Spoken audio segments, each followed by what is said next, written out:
Today, I am going to be your pharmacist. We're going to be talking about the Rhesus Factor. Just for context, I will give a backstory as per usual. I was talking to some of my assistants at work one day, and we're talking about the Rhesus Factor, and they all seemed flummoxed, They didn't know what I was talking about. And these were women, grown women. One was even like a grandma, and she'd had twin boys and all. I was just thinking, oh wow. So I explained it to them and I was thinking, oh, this will make a nice video for the channel. So here I am. Today we're going to talk about Rhesus Factor. I'm going to try to keep it as simple as possible, and I hope that we enjoy the video. Let's get into it. For those of you who are new on this channel, my name is Fumilola, a double board certified pharmacist. I'm a mom of 2 and a wifey. I'm on a self journey. It is my hope to inspire at least one person to get on a journey of theirs.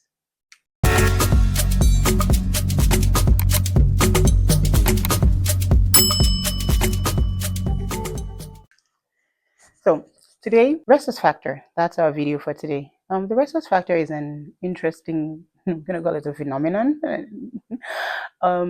It's just a protein on the. I'm going to be as on sciencey as possible. So most cells in the body have receptors, right? So there's like proteins on the boundary of the cell. I think that's an easier way to explain it. So the Rhesus Factor is, when they ask you what's your blood group and you say, oh, I'm O positive, oh, I'm O negative. That positive and that sign, that positive negative, that's your Rhesus Factor. So it's just a protein on the surface of your red blood cells. If you've got it, positive. If you haven't got it, it's negative. So it's genetically transferred. So what that means is one or both of your parents need to have either the positive or the negative for you to get it.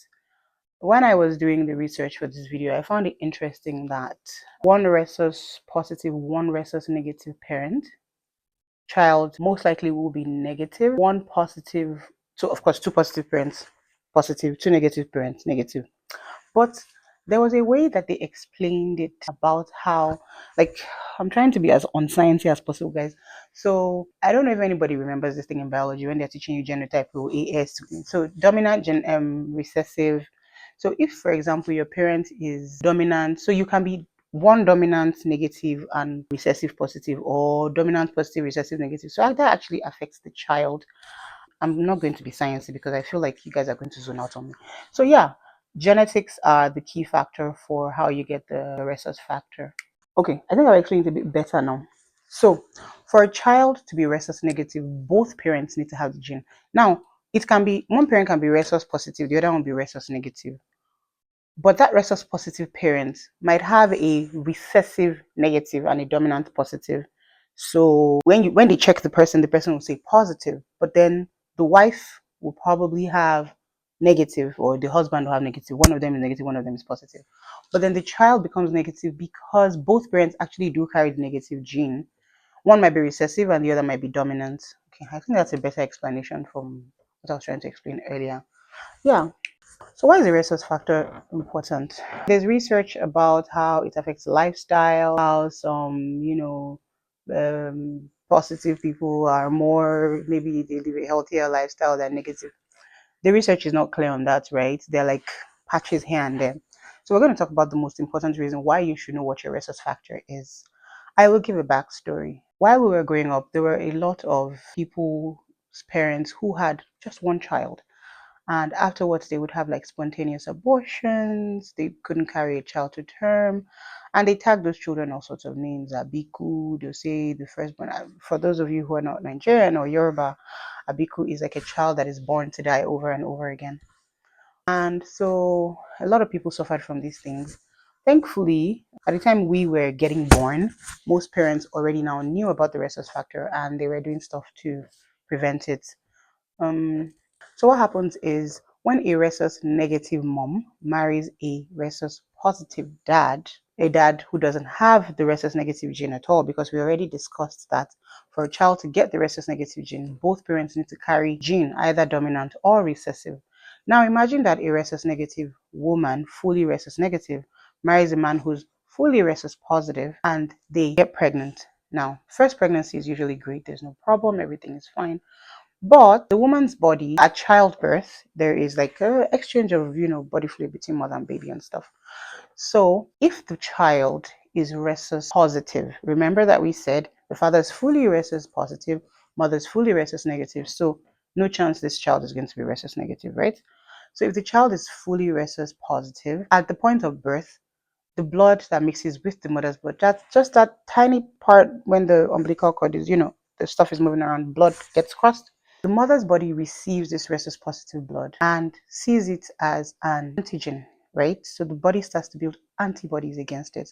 What it means is that I think I should explain a little backstory on how the body does antibodies for people who actually don't know. So let's say, for example, now, most of the time when you fall sick from a disease, it's usually not the very first time your body encountered that disease, right? Your body probably had encountered, like tuberculosis, for example, your body probably would have encountered it a little bit at some point, it, just a little, maybe small, and then your body takes this in and recognizes it and builds antibodies against it. So the next time that you get an onslaught or like an attack, the body starts to provide soldiers, antibodies that fight this thing that comes into your body. So now imagine that for a rhesus negative mother, the first time her body receives a rhesus positive blood from her baby, the body looks at it and like, this shouldn't be here. But okay, we recognize it as an enemy. And so they create antibodies against it, waiting for the next time that the body will get the chance to fight against it. So the next time the mother gets pregnant by her husband, and baby is probably going to be rhesus positive because we've established that the husband is non-rhesus negative, whether dominant or recessive, the body attacks this pregnancy. Some women are even able to carry this pregnancy to like third term or whatever, but then the baby either doesn't survive childbirth or doesn't even survive the whole pregnancy, and the body just kicks out the pregnancy as it recognizes, this is a group of positive, antigens, and we already recognize these antigens as the enemy. So the antibodies rise up, the soldiers protect, and then they kill. So the mom realizes that she's unable to have another child after the first child. And this went on in fact, there are people who are in my parents' generation who had this problem and they found out a little bit too late. Now, for context, I'm going to tell a story about a friend of mine and how her mom made sure that this couldn't, and I'm sure that till tomorrow she's grateful to her mom for it. So from when she was born, which is why we should always find out the and rhesus factor of our kids. From when she was born, her mom found out that she was rhesus negative, and as a woman, it's not dangerous, but you get from the explanation that I just gave about pregnancy and everything. So her mom, from when she became a teenager, her mom used to tell her, "I beg you in the name of God, if you get pregnant and you want to have an abortion, please tell me. I will not judge you. I will not blah blah blah. I will not da da da. I will, please. I just need to know because this is your rhesus factor. Everything." Because her mom found out as a teacher, her mom had found out about the rhesus factor and realized that if my child got pregnant as a teenager or pre-married or whatever, and thought, oh, child out, and the baby is rhesus positive, do you know what that does to her body? It means that her body is going to identify every rhesus positive pregnancy after that as wrong, just like I explained, and they're gonna keep healing. And so the mom was really worried, and she was like, "I'm not having an abortion, mommy. I'm not judging you. I'm please for your future, for your sake." And her mom was insistent about it. I remember that when she was telling me the story, we laughed so hard because, but it was a good thing that her mom told. It also sensitized her to the fact that she needed to be careful because yeah, we can trust our kids and everything, but mistakes do happen, and kids do. We were all kids. We know the things that we hid from our parents, So after telling you guys this story, I will now tell you how we prevent this from happening. Your next question is going to be, oh, is it that now a person that is rhesus negative cannot marry a rhesus positive person? No, no, no, no. Science has advanced more than that. So this is what is happening. There's an injection. It's called the Rogam injection. At the time when I lived in Nigeria, it was already pretty pricey, like 35K or something. That's like, at the time, that was like, so this is what happens when a rhesus negative mom is pregnant with a possible rhesus positive baby. If her spouse is rhesus positive, she gets this injection, right? In the course of the pregnancy, I believe they give her one during the pregnancy and one at birth. And then what this does is that it prevents her body from forming antibodies so that by the time the next baby is coming, she can have as many babies as she wants. So, this video. The rhesus factor is important to know, so make sure you get your children tested, especially your girls.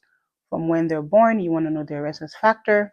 What did we say the rhesus factor is? It's a protein on the blood. If the protein is there, our protein is not there, RD positive. How does this get transferred? Both parents have to have the gene for the child to be rhesus negative. How does this affect adults, female adults? If a rhesus negative mom marries a rhesus positive dad and they have a baby and they don't take the ROGAM injection, it can prevent them from having future babies. So that means they're going to only have one safe pregnancy the first the body gets alerted. We also talked about how if your daughter is rhesus negative, you need to start telling them what that impact means from the beginning, from when they're teenagers, from the moment your child is like 13, 14, you need to start sounding the alarm. This is what it means. This is what your body is. You need to understand. And also that, help the child forge, um, um, help them decide what they want to do with their lives. Okay. We also talked about how the ROGAM injection has come to stay and how it's very helpful to make sure that rhesus negative moms are able to birth rhesus positive children over and over again without fear of spontaneous abort being carried through. And I hope I wasn't things that I was saying. I'm trying to go for easy explanations. Have you heard any stories about people who had the rhesus negative factor? Do you want to tell us about it? Oh, also, guys, remember to like, remember to watch, remember to subscribe and share the video. Remember, guys, I'm trying to buy a camera. I need to get to 1,000 subscribers. Thank you for watching, and I'll see you in my next video. Bye.